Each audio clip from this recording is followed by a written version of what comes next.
सभी का स्वागत है। मैं उम्मीद करता हूँ कि आप लोग सब मज़े में होंगे।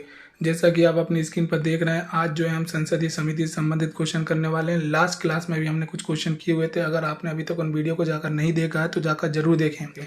तो चलिए फ्रेंड्स, हम अपने क्वेश्चनों को स्टार्ट करते हैं। मैं वन बाय वन आपको क्वेश्चन बताऊंगा।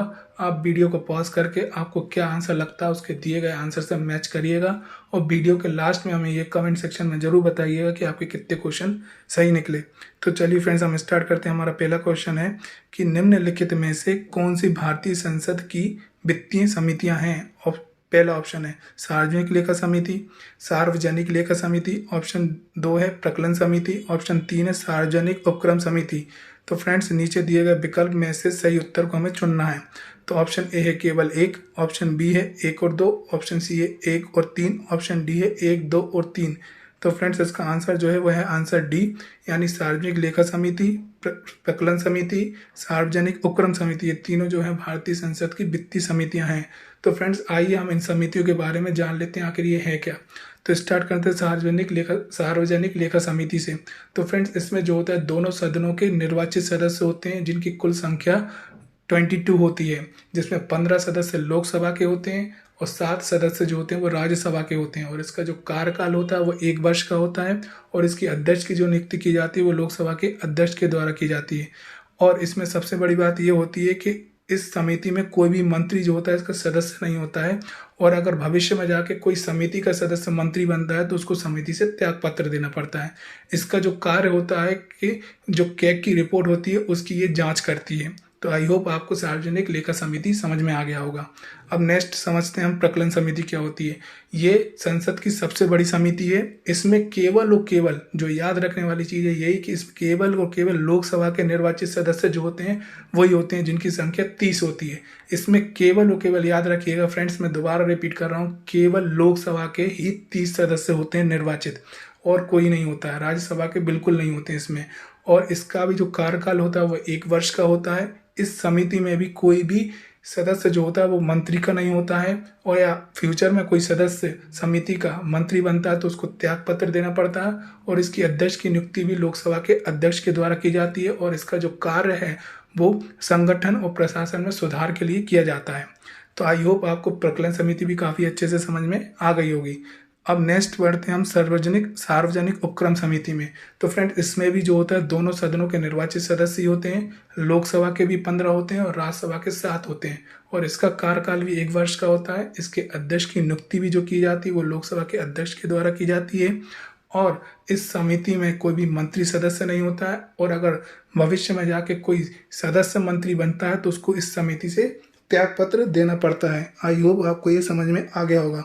और इसका कार्य भी जो होता है कि कैग की जो रिपोर्ट होती है उसकी जांच करती है, और साथ ही ये क्या करती है, सरकारी जो उपक्रम है उनकी स्वतंत्रता और कार्यकुशलता के संदर्भ में भी जांच करती है कि वो सही से काम कर रहे हैं या नहीं। तो आई होप आपको इन तीनों समितियों के बारे में काफ़ी अच्छे से पता चल गया होगा कि आखिर ये होती क्या है। तो चलिए फ्रेंड्स, हम नेक्स्ट क्वेश्चन की तरफ बढ़ते हैं, जो कि काफ़ी बढ़िया क्वेश्चन है और काफ़ी एग्जामों में पूछा गया है। तो फ्रेंड्स, अच्छे से इसको समझिएगा कि निम्नलिखित कथनों पर विचार कीजिए। ऑप्शन ए, लोक लेखा समिति का अध्यक्ष लोकसभा अध्यक्ष द्वारा नियुक्त किया जाता है। ऑप्शन सेकंड है कि लोक लेखा समिति में लोकसभा सदस्य, राज्यसभा सदस्य और उद्योग तथा व्यापार के कुछ जाने माने व्यक्ति सम्मिलित होते हैं। तो इन दोनों में से कौन सा अपना सही है उत्तर, ये हमको बताना है। तो ऑप्शन ए है केवल 1, ऑप्शन बी है केवल 2, ऑप्शन सी है 1 और 2, ऑप्शन डी है ना तो 1 ना तो 2। तो फ्रेंड्स, अभी मैंने आपको समितियों के बारे में बताया और आपको काफ़ी अच्छे से अब समझ में भी आ गया होगा। तो आप काफ़ी इजीली इसको अब एलिमिनेट कर सकते हैं। अगर देखा जाए तो ऑप्शन 1 तो होगा ही होगा, क्योंकि मैंने अभी आपको बताया था कि अध्यक्ष की जो नियुक्ति होती है समिति के वो लोकसभा के अध्यक्ष के द्वारा की जाती है। लेकिन सेकंड ऑप्शन क्यों गलत है? इसलिए गलत है कि इसमें लोकसभा और राज्यसभा के निर्वाचित सदस्य तो नियुक्त किए जाते हैं, लेकिन इसमें उद्योग तथा व्यापार के कुछ जाने माने व्यक्ति सम्मिलित नहीं होते हैं, जो मैंने आपको क्लियरली बताया था कि केवल लोकसभा और राज्यसभा के ही निर्वाचित सदस्य जो होते हैं इस समिति के सदस्य होते हैं। तो फ्रेंड्स, इसमें अगर हम 2 को एलिमिनेट कर दें तो हमारा जो आंसर होगा वो है क्या? आंसर ए, यानी केवल एक ही जो है इसका करेक्ट आंसर होगा। तो आई होप आपको ये क्वेश्चन भी अच्छे से समझ में आ गया होगा। तो नेक्स्ट क्वेश्चन की तरफ बढ़ते हैं। नेक्स्ट क्वेश्चन है हमारा कि निम्नलिखित में से कौन सी एक सबसे बड़ी संसदीय समिति है। तो फ्रेंड्स मैंने ये भी आपको बताया था फर्स्ट क्वेश्चन में, जब हम एक्सप्लेन कर रहे थे समितियों के बारे में, तो उसमें आपको यही बताया था कि संसद की सबसे बड़ी समिति कौन सी है। तो आपको याद होना चाहिए ऑप्शन, जैसे जैसे इस प्रकार उसमें ऑप्शन दिया, हम देखते हैं क्या है। लोक लेखा समिति, ऑप्शन बी है प्रकलन समिति, ऑप्शन सी है सरकारी उपक्रम समिति, ऑप्शन डी है याचिका समिति। तो फ्रेंड्स इसका आंसर जो होगा वो है आंसर बी, यानी प्रकलन समिति जो है संसद की सबसे बड़ी संसदीय समिति है। ये जो मैंने आपको है फर्स्ट क्वेश्चन में जब एक्सप्लेन कर रहा था तो बताया हुआ था, याद रखिएगा।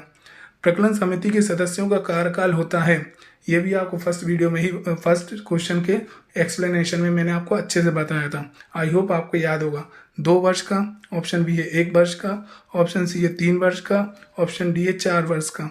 तो फ्रेंड्स इसका आंसर जो होगा वो है आंसर बी, यानी 1 वर्ष का जो होता है प्रकलन समिति के सदस्यों का कार्यकाल होता है।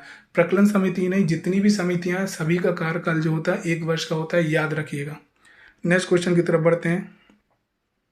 नेक्स्ट क्वेश्चन है हमारा, निम्नलिखित में से कौन सा सार्वजनिक पर जो खर्चा किया जाता है पर संसदीय नियंत्रण का अंग नहीं है। ऑप्शन ए लोक लेखा समिति, ऑप्शन बी भारत का नियंत्रक एवं महालेखा परीक्षक जिसको हम शॉर्ट में कैग बोलते हैं, ऑप्शन सी प्रकलन समिति, ऑप्शन डी सार्वजनिक उपक्रम समिति। तो फ्रेंड्स इसका आंसर जो होगा वो है आंसर बी, भारत का नियंत्रक व महालेखा परीक्षक जो होता है वो सार्वजनिक व्यय पर संसदीय नियंत्रण का अंग नहीं है। नेक्स्ट क्वेश्चन की तरफ बढ़ते हैं। नेक्स्ट क्वेश्चन है हमारा कि संसद की स्थायी समिति के सदस्यों को लोकसभा एवं राज्यसभा के किस अनुपात में लिया जाता है। ऑप्शन ए क्रमशः 2 और 1 के अनुपात में, ऑप्शन बी क्रमशः 3 और 1 के अनुपात में, ऑप्शन सी क्रमशः 4 और 1 के अनुपात में, ऑप्शन डी है दोनों सदनों में समान संख्या में। तो फ्रेंड्स इसका आंसर जो होगा वो है आंसर ए, क्रमशः 2 और 1 के अनुपात में जो है स्थायी समिति के सदस्यों को लोकसभा एवं राज्यसभा के अनुपात में लिया जाता है। तो आई होप आपको ये समझ आ गया होगा। नेक्स्ट क्वेश्चन की तरफ बढ़ते हैं। नेक्स्ट क्वेश्चन है हमारा, सार्वजनिक लोक लेखा समिति अपनी रिपोर्ट प्रस्तुत करती है। बहुत ही बढ़िया और बहुत ही अच्छा क्वेश्चन है, ये काफ़ी एग्जामों में इसकी पूछने की संभावना बनी रही है और ये आया भी है, तो इसको ध्यानपूर्वक आप देखिएगा। ऑप्शन ए राष्ट्रपति को, ऑप्शन बी संसद को, ऑप्शन सी प्रधानमंत्री को, ऑप्शन डी वित्त मंत्री को। तो फ्रेंड्स इसका आंसर जो होगा वो है आंसर बी, यानी संसद को जो है सार्वजनिक लोक लेखा समिति अपनी रिपोर्ट प्रस्तुत करती है। नेक्स्ट क्वेश्चन की तरफ बढ़ते हैं। नेक्स्ट क्वेश्चन है हमारा कि लोक लेखा समिति अपनी रिपोर्ट प्रस्तुत करती है। ऑप्शन ए भारत के राष्ट्रपति को, ऑप्शन बी संसदीय मामलों के मंत्री को, ऑप्शन सी नियंत्रक एवं महालेखा परीक्षक को, ऑप्शन डी लोकसभा के स्पीकर को। तो फ्रेंड्स इसका आंसर जो होगा वो है आंसर डी, यानी लोकसभा के स्पीकर को जो है लोक लेखा समिति अपनी रिपोर्ट प्रस्तुत करती है। तो नेक्स्ट क्वेश्चन की तरफ बढ़ते हैं। नेक्स्ट क्वेश्चन है हमारा कि भारतीय संसद की लोक लेखा समिति के अध्यक्ष को कौन मनोनीत करता है। ऑप्शन ए लोकसभा का अध्यक्ष, ऑप्शन बी प्रधानमंत्री, ऑप्शन सी राष्ट्रपति, ऑप्शन डी राज्यसभा के सभापति। तो फ्रेंड्स इसका आंसर जो होगा वह आंसर है लोकसभा का अध्यक्ष जो होता है भारतीय संसद की लोक लेखा समिति के अध्यक्ष को मनोनीत करता है। याद रखिएगा फ्रेंड्स, लोक लेखा समिति नहीं, जितनी भी समितियां हैं सभी के अध्यक्षों को लोकसभा का अध्यक्ष जो है वो क्या करता है, मनोनीत करता है। नेक्स्ट क्वेश्चन की तरफ बढ़ते हैं हम। नेक्स्ट क्वेश्चन जो है हमारा, प्रकलन समिति संसद के किस सदन के सदस्यों से गठित की जाती है। आई होप आपको इसका भी आंसर पता होगा, क्योंकि मैंने फर्स्ट क्वेश्चन के आंसर को जब एक्सप्लेन किया हुआ था तो उसमें इजीली आपको बताया हुआ था। दोनों सदनों के सदस्यों से, ऑप्शन बी राज्यसभा के सदस्यों से, ऑप्शन सी लोकसभा के सदस्यों से, ऑप्शन डी उपरोक्त में से कोई नहीं। तो फ्रेंड्स इसका जो आंसर होगा वो है आंसर सी, यानी लोकसभा के सदस्य ही हैं केवल जो प्रकलन समिति के संसद के सदस्य होते हैं। और नेक्स्ट क्वेश्चन की तरफ बढ़ते हैं। नेक्स्ट क्वेश्चन है हमारा कि निम्नलिखित में से किसके बारे में संसदीय समिति गठित नहीं की गई है। ऑप्शन ए सार्वजनिक उद्यमों के बारे में, ऑप्शन बी सरकारी आश्वासनों के बारे में, ऑप्शन सी आकलनों के बारे में, ऑप्शन डी अल्पसंख्यकों के कल्याण के बारे में। तो फ्रेंड्स इसका आंसर जो है वो आंसर डी, यानी अल्पसंख्यकों के कल्याण के बारे में जो है संसदीय समिति गठित नहीं की गई है। तो फ्रेंड्स ये संसदीय समिति से संबंधित क्वेश्चन थे। आप खुद से मैं उम्मीद करता हूं कि आप काफ़ी एंजॉय करे होंगे इस वीडियो को।